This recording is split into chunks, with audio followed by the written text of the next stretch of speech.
ආයුබෝවන් සියලු දෙනාම ඉතාමත් ආදරයෙන් පිළිගන්නවා මෙන්ටල් හෙල්ත් මගේ YouTube නාලිකාවට. අද කතා කරන්නේ සිග්මා පිරිමියෙකු වීමේ අඳුරු පැතිකඩ ගැන. ඉතින් සිග්මා පිරිමියෙකු වීමේ අඳුරු පැතිකඩ මොන වගේද කියලා හරියටම දැනගන්න මේ වීඩියෝ එක අවසාන වෙනකන් රැඳී සිටින්න කියලා මම ආරාධනා කරනවා. අද කාලේ සිග්මා පුරුෂයෙකු වීමට ගොඩක් අය සිහිනමවනවා. අන්තර්ජාලය තුළ සිග්මා පිරිමි හරිම ජනප්‍රිය මාතෘකාවක් වෙලා තියෙනවා. සිග්මා පුරුෂයා කියන වචනේ බොහෝ දෙනාට හරිම ආකර්ශනීයයි. සිග්මා පුරුෂයෙක් කියපුවහම මිනිස්සු හිතනවා ඔවුන් හරිම නිශ්ශබ්දයි, තනියම වැඩ කරනවා, කිසිම කෙනෙක්ට බය නැහැ. සිග්මා පිරිමියෙකුට කිසිම කෙනෙක් අවශ්‍ය නැහැ. මෙයා තමයි මෙයාගේ ශක්තිය කියලා. ඔව්, ඇත්තට මේක හරි. ඔවුන් එහෙම තමයි. නමුත් බාහිරට පිරෙන දේ එහෙම වුණාට ඔවුන්ගේ ඇතුළත තියෙන වෙනම සත්‍යයක්. අද මම කියන දේවල් දැනගත්තම ඔයාලට හිතෙයි සිග්මා පුරුෂයෙකු වීම සෑම වෙලාවකම බලවත් වීමක් නෙවෙයි කියලා. සමහර වෙලාවට සිග්මා පුරුෂයෙකු වීම ඔවුන්ට අධික බරක්. මම අද කතා කරන්නේ ඒ අඳුරු පැත්ත ගැන. දැන් අපි වීඩියෝ එකට ගිහිල්ලාම ඒ ගැන හරියටම දැනගනිමු. අංක 1 තනිකමට ඇබ්බැහි වීම. සිග්මා පිරිමින් තනිකමට ඇබ්බැහි වෙලා තියෙනවා. ඔවුන්ට ක්‍රමක්‍රමයෙන් සිදු දෙයක් ලෙස හැඳින්වීමට පුළුවන්. මුලින්ම තනිවීම ඔවුන්ගේ මනසට ඉතාමත් සංසුන් බවක් ගෙන දුන්නා. ඊට පස්සේ ඒක සුවපහසුවක් ගෙන දුන්නා. ඊට පස්සේ ඔවුන් ඒකට ඇබ්බැහි වුණා. බාහිර සම්බන්ධතා අවශ්‍ය වෙද්දිත් ඔවුන් ඒ නතර කිරීමට උත්සාහ කළා. ඔවුන්ට සමාජ සම්බන්ධතා බරක් වගේ දැනෙන්න පටන් ගත්තා. තනිවීම ඉතා පහසුයි කියා සිතන්න පටන් ගත්තා. එවිට තමා වටා පවතින බාහිර ලෝකය ඉතා කුඩා එකක් බවට පත් වුණා. ඔවුන් ඒට ඇබ්බැහි වුණා. මුලින් තනි වෙද්දී ඔවුන් සිතුවේ මට මිනිස්සු ඕන නැහැ, මට මගේම ලෝකයක් තියෙනවා කියලයි. නමුත් කාලයත් සමග ඒ තේරීම නිසා කතා කරන්නවත් කෙනෙක් නැති දවස් උදා වෙන්න පටන් ගත්තා. කවුරුවත් තමන් ගැන අහන්නේ නැති රාත්‍රී උදා වෙන්න පටන් ගත්තා. ඔවුන්ට අවශ්‍ය වුණේ තනිවීමෙන් තමන්ගේ ආරක්ෂාව, රැකවරණය වගේ දේවල් හදාගන්න. නමුත් ඒ රැකවරණය කෙමෙන් කූඩුවක් බවට පත් වුණා. ඔවුන් එහි කූඩු වුණා. ඔවුන් බාහිර ලෝකයට විවෘත වීමේ වපසරිය අඩු වුණා. පිටතින් බලන අය සිග්මා පිරිමින් කොපි කරමින් ඔවුන් වගේ වෙන්න උත්සාහ කළත් ඇත්තම සිග්මා පිරිමින් බාහිරට නොපෙනුවට ඒ තනිකම නිසා දුක් විඳින්න පටන් ගත්තා. තනිකම හොඳ දෙයක් වුණත් ඒට ඇබ්බැහි වීම එතරම් හොඳ දෙයක් නොවන බව ඔවුන් සිතන්න පටන් ගත්තා.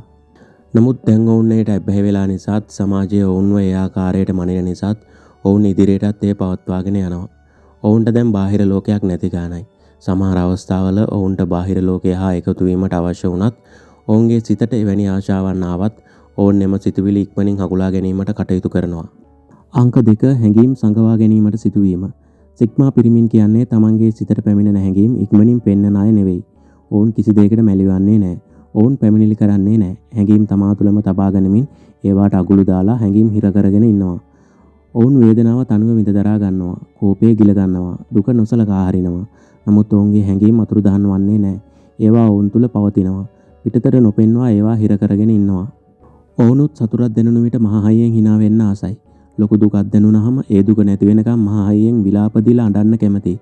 ආදරේ, කාමයේ වැනි හැඟීම් දැනුණු විට ඒවා අන් අය වගේම විඳ ගන්න කැමතියි. නමුත් ඔවුන් එහෙම කරන්නේ නැහැ.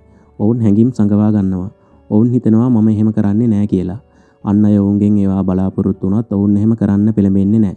ඔවුන් හිතනවා ඒවා අනවශ්‍යයි කියලා. කල්ගත වෙන්න ඔවුන් මේවාට පුරුදු වෙනවා. ඉන් පස්සේ ඔවුන්ට ඒවා සාමාන්‍ය දේවල් බවට පත් වෙනවා.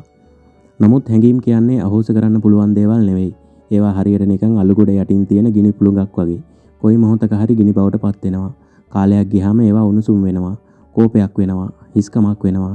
එතකොට කාලයක් ගියාම ඔවුන්ට කිසි දෙයක් දැනෙන්නේ නැති වෙන්න පුළුවන්. සිග්මා පිරිමියෙකු වීමේ අඳුරු පැත්ත එයයි. අංක 3 මිනිසුන් විශ්වාස කිරීමේදී ගැටලු මතුවීම. වැරදි මිනිසුන් ජීවිතයට මොනතරම් හානි කරදැයි සිග්මා පිරිමින් ඔවුන්ගේ අත්දැකීම් තුළින් හොඳින් ඉගෙනගෙන තියෙනවා.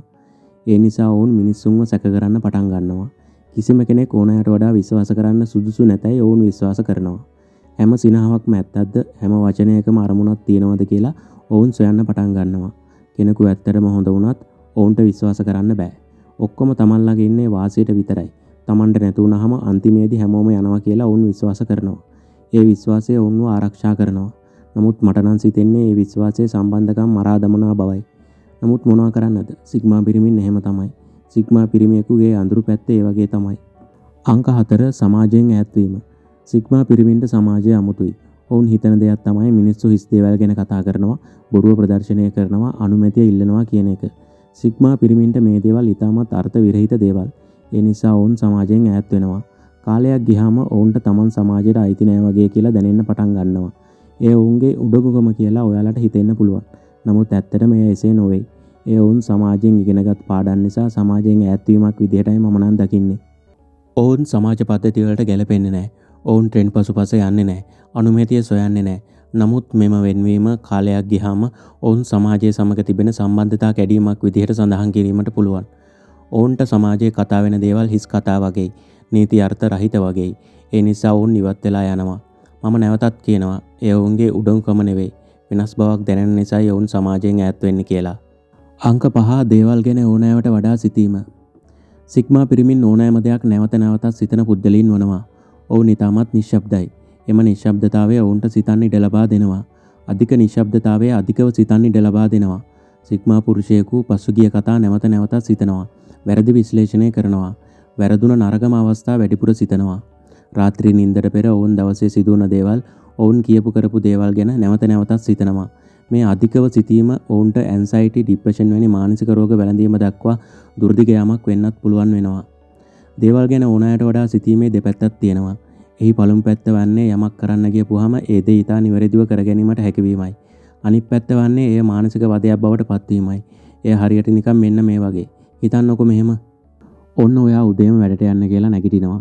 හැබැයි ඔයාට ගොඩක් පරක්කු වෙලා ඔයා නැගිටින්නේ. ඊට පස්සේ ඔයාගේ වැඩ ටිකත් ලහිලහියේ ඉවර කරගෙන රෙදිත් අයන් කරන්න ඇඳගෙන ගෙදර දොරත් වහලා බස් එක අල්ලගන්න ගෙදරින් පිට වෙනවා. එතකොට ඔයා මගක් යනකොට ඔයාගේ මනසට සිතුවිලි එනවා. අයන් එක ඕෆ් කරාද? අයන් එක ගලවලා නිමනකම් බිමින් තිබ්බද? අයන් එක ඕෆ් කරන්න බැරි වෙලා තිබුණොත් ෂෝට් වෙලා ගෙදර ගිනි ගනීද වගේ සිතුවිලි. අපි ඒකට කියනවා ඕවර් තින්කින්. එහෙමත් නැත්නම් ඕනෑමට වඩා සිතීම කියලා. සිග්මා පිරිමිනුත් අන්න ඒ වගේ. සමහර වෙලාවල් වලට දේවල් ගැන ඕනෑමට වඩා සිතනවා. ඉතින් සිග්මා පිරිමියෙකු වීමේ අඳුරු පැත්ත විදිහට ඕනෑමට වඩා සිතීම සඳහන් කිරීමට පුළුවන්. අංක 6 සහය නොමැතිව වැටෙන එක. සිග්මා පිරිමින් කිසිවෙකුගෙන් උදව් ඉල්ලන්නේ නැහැ. ඔවුන් හිතනවා Tamanට තනියෙන් ඕනෑම දෙයක් කරගන්න පුළුවන් කියලා. නමුත් හැම මිනිස්සෙකුටම සීමාවක් තියෙනවා. අඩුම තරමේ ඇවිදින්න අමාරු කාලයක් එනකොට හැරමිටයක හරි උදව් ගන්න වෙනවා. සිග්මා පිරිමින් ලේසියෙන් වැටෙන්නේ නැහැ. ඔවුන් වැටෙන වෙලාවට කිසි කෙනෙක්ට දැනෙන්නෙත් නැහැ. වැටුනොත් ලේසියෙන් නැගිටින්නත් අමාරුයි. අන්න ඒක නිසා තමයි පුටින් ජනාධිපතිතුමා උතුරු කොරියාව, චීනය, ඉන්දියාව හා අරාබි රටවල් තමන්ගේ සහයට ළඟින් තියාගෙන ඔවුන්ට උදව් පදව් කරගෙන ඉන්නේ. සිග්මා පිරිමින් තමන්ට හැම දෙයක්ම තනිව කරගන්න පුළුවන් කියලා හිතාගෙන ඉන්න එක වැරදි තීරණයක්. බොහොමයක් සිග්මාවරු ඒ වගේයි. එය සිග්මා පිරිමියෙකු වීමේ අඳුරු පැතිකඩයි. ඒක නිසා සිග්මාවරු මේ වීඩියෝ එක බලනවා නම් තමන්ගේ සහයට අනිවාර්යෙන් බෑකප් ටීම් එකක් තියාගෙන කටයුතු කළ යුතුයි. එසේ නොකළහොත් ඔබ නැවත සෑහෙන කාලයකට නැගිට ගැනීමට නොහැකි ලෙස වැටෙන බව මතක තියාගෙන සිටිය යුතුයි. අංක 7 සිග්මා පිරිමින් ගැන වැරදි වැටහීම් ඇති කර ගැනීම. මම මේ ගැන කලින් ඔයාලට කියලා තියෙනවා. සිග්මා පිරිමින් වැඩි කතා නොකරන නිසා මිනිස්සු ඔවුන්ව වැරදිට තේරුම් ගන්නා බව. ඒ වගේම ඔවුන් හැසිරෙන ආකාරය අනුව, බලන විදිහ අනුව, සිතන පතන විදිහ ගැන, අඳින පළඳින විදිහ අනුව වගේ සිග්මා පිරිමින් ගැන මිනිස්සු වැරදි වැටහීම් ඇති කර ගන්නා බව. මේ දේවල් වලට නම් සිග්මා පිරිමින්ට කරන්න කිසිම දෙයක් නැහැ. මේ දේවල් නම් තනිකරම ස්වාභාවිකයි. මිනිස්සු කියනවා සිග්මා පිරිමින්ට හැඟීම් නැහැ. ඔවුන් අහංකාරයි වගේ දේවල්. ඒවා මිනිස්සු සිග්මා පිරිමින්ගේ මතු පිටින් බලලා කරන කියන දේවල් මිසක් ඔවුන්ව ආශ්‍රය කරලා බලලා කරන කියන දේවල් නෙවෙයි. නමුත් ඔබ සිග්මා පිරිමියෙක් නම් ඔබට මේ දේවල් විඳ දරා ගන්න සිදු වෙනවා. එය සිග්මා පිරිමියෙකු වීමේ අඳුරු පැතිකඩයි. අංක 8 ප්‍රේම සම්බන්ධතාවලදී ගැටලු මතුවිය හැකිවීම. සිග්මා පිරිමින් අවධානය පසුපස හඹා යන පුද්ගලයන් නෙවෙයි. ඔවුන්ට මිනිසුන් ආකර්ෂණය කර ගැනීමට අවශ්‍යතාවයකුත් නැහැ. ඔවුන් අවධානය පසුපස හඹා නොවන නිසාත් ඔවුන්ගේ අභිරහස් භාවය නිසාත් මිනිස්සු ඔවුන්ට ආකර්ෂණය වෙනවා. ඔවුන් කාන්තාවන් අතර ඉතාමත් ජනප්‍රියයි. නමුත් ප්‍රේම සම්බන්ධතාවයක් ඉදිරියට පවත්වාගෙන යාම නම් ඔවුන්ට ඉතාමත් දුෂ්කරයි. ඔවුන් තම නිදහසට වටිනාකමක් දෙනවා. ඔවුන් වෙනත් කෙනෙකු අතින් පාලනය වීමට කැමති නැහැ. ඔවුන්ට තම හැඟීම් විවෘත කිරීමත් අපහසුයි. ඒ නිසා ඔවුන්ට ප්‍රේම සම්බන්ධතාවයක් ඉදිරියට පවත්වාගෙන යාම අපහසු වෙනවා. ප්‍රේම සම්බන්ධතාවයකදී ගැහැණු ළමයි කැමති තමන්ව නිතරම පුදුම කරනවට, නිතරම තමන් ගැන හොයලා බලනවට, විශේෂයෙන්ම තමන් කියන දේ අහනවට. නමුත් සිග්මා පිරිමි නම් මේ දේවල් එකකටවත් කැමති නැහැ. ඔවුන්ට අවශ්‍ය තමන්ට නිතරම සහාය වන පෙම්වතයක් පමණයි. ඇයට තමන්ට සහාය දීමට නොහැකි නම් බොහෝ විට වෙන්නේ සම්බන්ධය නතර වන එක මිසක් ප්‍රශ්න ගැටලුත් එක්ක ඉදිරියට පවත්වාගෙන යාම නෙවෙයි. මෙමගින් සිග්මා පිරිමින්ට හොඳ කෙනෙක් ලැබිලා තිබුණත් ඇගේ සුළු සුළු වැරදි නිසා ඇයව හිමි නොවීමට වැඩි ඉඩකඩක් තියෙන්න පුළුවන්. ඉතින් අන්න ඒක සිග්මා පිරිමියෙක් වීමේ අඳුරු පැතිකඩක් විදිහට සඳහන් කිරීමට පුළුවන්. ඉතින් ඔන්න ඔය විදිහට සිග්මා පිරිමින්ගේ අඳුරු පැතිකඩ ගැන මම ගෙනාවු ප්‍රධාන කරුණු ටික අවසන් කරනවා. දැන් මම මේ කියන දේවල් ටිකත් ඔයාලා හොඳින් මතක තියාගන්න ඕන. සිග්මා පිරිමින් කියන්නේ ඉහළ ප්‍රමිතීන් යටතේ වැඩ කරන පිරිමින් කොට්ටාසයකට. ඔවුන් එක ඉලක්කයක් සාර්ථකව අවසන් කළ පසු ඊළඟ ඉලක්කයට යන පිරිමින් කොට්ටාසයක් වනවා. ඔවුන් මහන්සි වී වැඩ කරන ඔවුන්ගේ ක්‍රමයකටම ජීවිතය විඳින පුද්ගලයින් වනවා.